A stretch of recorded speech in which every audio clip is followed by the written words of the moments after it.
What's up everybody, Kinetic here and welcome back to Ghost Recon Wildlands. This year's E3, as I said in my previous Division video, was huge for so many reasons, including giving us tons of new info about existing games and games that I'm really looking forward to, including Ghost Recon Wildlands. This game is going to fit perfectly for me and where I'm at as a YouTuber and as a gamer with the Division content that I'm doing, so you guys can definitely expect to see a lot of Ghost Recon Wildlands videos right alongside the Division right here on the channel. And speaking of the channel, I definitely want to say thank you guys so much for your support. I finally hit 100,000 subscribers and it's been a long, hard road, man. I'm proud of the work that I've done. I also know that I've disappointed a lot of people with all of the changes that I've made in the past, but ultimately I think that it has worked out. The sub count really is just a number to me though. The numbers that actually mean something to me are the view count, the like count, and the number of comments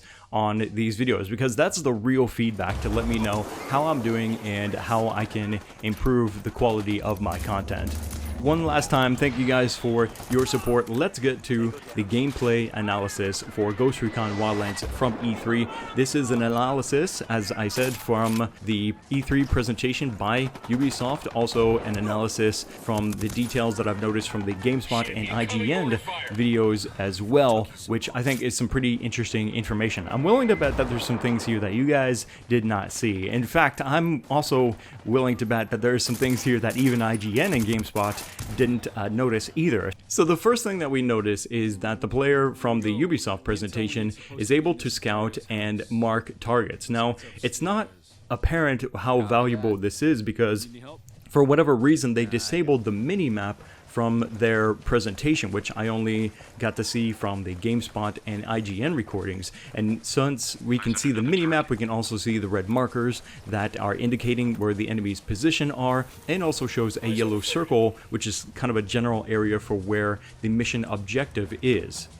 Taking a look at the ghosts themselves, the ghosts can carry a variety of 3 different weapons: an assault rifle, a sniper rifle, and a pistol, and probably some other weapons are going to be introduced as well, each with the capability of having a suppressor attached or removable on demand, depending on whether you want to be more stealthy or whether it really doesn't matter. All the alarms are raised and suppressors are meaningless. You might as well just take that off. Something else that I noticed very early on is as soon as the player tackled and knocked out the enemy, he was given the option to pick up the enemy's weapon. So we'll be able to pick up, for example, whatever enemy weapons are falling on the ground as well, which is pretty cool. We can also see that each ghost carries around 4 or 5 landmines, it seems, and or fragmentation grenades. I haven't seen any other different types of grenades, for example flashbangs or maybe smoke grenades, but I'm pretty confident we'll see a variety of types of grenades for tactical application. Also, each ghost carries their own personal flying drone. Now, the drone is one of the highlights, definitely, of Ghost Recon Wildlands, and I wish to God that they would bring back the flying drone for the Division. I think that would be so awesome. But the drone for Ghost Recon Wildlands is a very effective tool for scouting out mission areas. It can do so many things. It can fly at different altitudes, fairly reasonably high altitudes as well, to avoid being seen. If it is seen by enemies, no doubt it would be no different than if the enemy saw your very ghost in the area. Alarms would be raised and bullets would be flying. Now, from the perspective of the drone, we can see from its UI that it has a number of features, including the ability to zoom in with its lens, and also has a night vision mode. Just like players, the drone can also mark targets for the minimap for everybody to see, and also is able to detect the grade of weapon that the enemy is carrying, for example, a standard weapon. Now, while I didn't see any gameplay that specifically had the drone listening in on enemy conversations, it does seem as though the drone has a microphone equipped, so that way it could possibly, if that's maybe part of the mission, or could just be fun to listen in on the enemy's chatter for your ghost to be able to pick up. With all of the drone's awesome capabilities, it definitely has some noticeable limits. For example, there is a battery indicator showing the remaining power that the drone has. Also interesting enough, if we look really close on it, that's an infinite sign. I don't see what the point in there being a battery icon for the drone if it's just going to have infinite battery power. Perhaps that was just for the E3 presentation, and they didn't want people that were testing out the drone and the demo in general to be worried about power failure for the drone, so they just set it to infinite for the demo.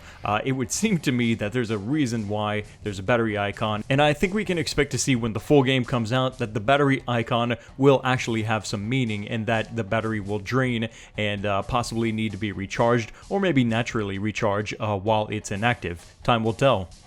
It can also travel quite far, as we've seen, but there is also a signal indicator to possibly let you know when the drone is getting too far away from you. It kind of looks like a Wi-Fi or like a cellular mobile signal, indicating how far the signal and how weak it's getting.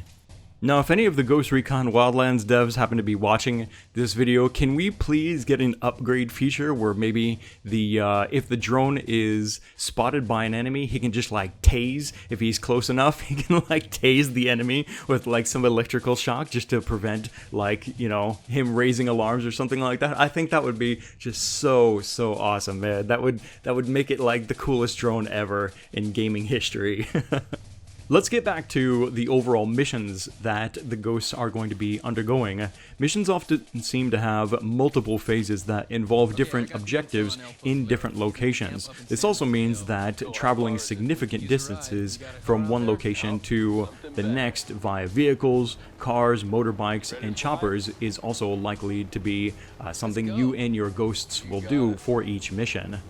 If we take a look at the minimap, you can see that there are a ton of vehicles in some of these camps. It looks like there's like 24 vehicles there or something like that. A mixture of cars and trucks and motorbikes, and also from gameplay that we've seen from both the Ubisoft and from the news giants, they showed that one player can act as a driver and the other teammates, for example in a car or a truck, can shoot their weapons by hanging out of the window, or if they're riding in one of the helicopters, they can use that sweet mounted chain gun to rain hell down on their enemies.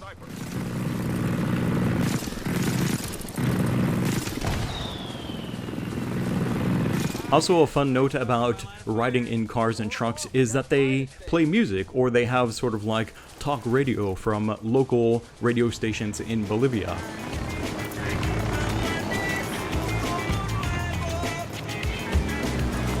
The Ubisoft conference drivers didn't get too crazy with the vehicles, but they definitely, whether it was on purpose or not, got wilder in the Gamespot and IGN recordings, and it didn't really seem, for both the helicopter and for example, the trucks that they were driving, that it was easy for these vehicles to flip over or to do a dive bomb into the hill. They don't seem to want to be so unstable as to want to flip or crash easily, is what I mean by these vehicles.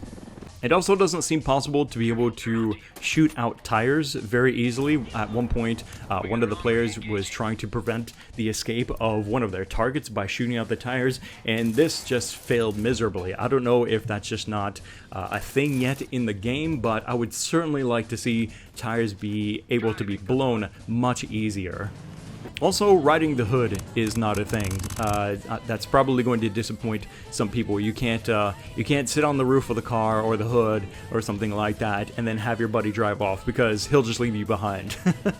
Surprisingly, that is actually the end of my list for significant things to point out. There's definitely some other things I think to note. Maybe they're just so obvious I didn't feel like pointing them out specifically, like the ability for characters to be able to crouch down or go into a prone position. That's something that I noticed, I think, from either the Gamespot or IGN videos, which we kind of knew, I think, already from watching the trailers. Like the sniper in position, he's totally laying down and sniping out the dudes. That's pretty awesome. But if you guys want to see the gameplays yourselves for either the Ubisoft, IGN, GameSpot recordings, or all three, I've got links to all three of those videos down in the description of this videos. And if you want, definitely point some things out to me that you think were interesting, and let me know about those things in the comment section. Generally, I want to hear what you guys think overall about the gameplay that we've seen from Ghost Recon Wildlands. I know that some people are probably going to pick on the graphics for this game. I don't want to sound like I'm defending this too hard because admittedly to me it does look quite weak visually right now, but for one, we're seeing this from the perspective of the console. The gameplay that we've seen from previous trailers that people are screaming downgrade, downgrade, that was no doubt recorded from a PC gameplay perspective. The console is going to have weaker graphics, so I think that that's a big reason. Also, this is probably, if not pre-alpha, this is most certainly at least alpha footage as well, and I would think that by the time that this game comes out, which by the way isn't until March 7th, okay, that's quite a while from now, the visuals for the game are most certainly going to improve. Lighting and shadows and stuff like that are going to look better, not just on the PC version, but I think that they're probably going to optimize the graphics to look even better, but for the consoles as well by the time that this comes out. But that's all I've got for you guys in today's video. Again, I want to thank you guys for your support here on the channel. Definitely some more Ghost Recon Wildlands, as well as Division gameplay and video and trailer analysis, all that good stuff right here on the channel. I want to know what you guys think now down in the comment section below. Click the like button to support these videos here on the channel, and I'll try to keep them rolling out as quick as I can. Make sure that you're subscribed so that way, who knows, I might actually get to 1 million subscribers one day. Thanks again for watching. My name is Kinetic, and I'll see you next time.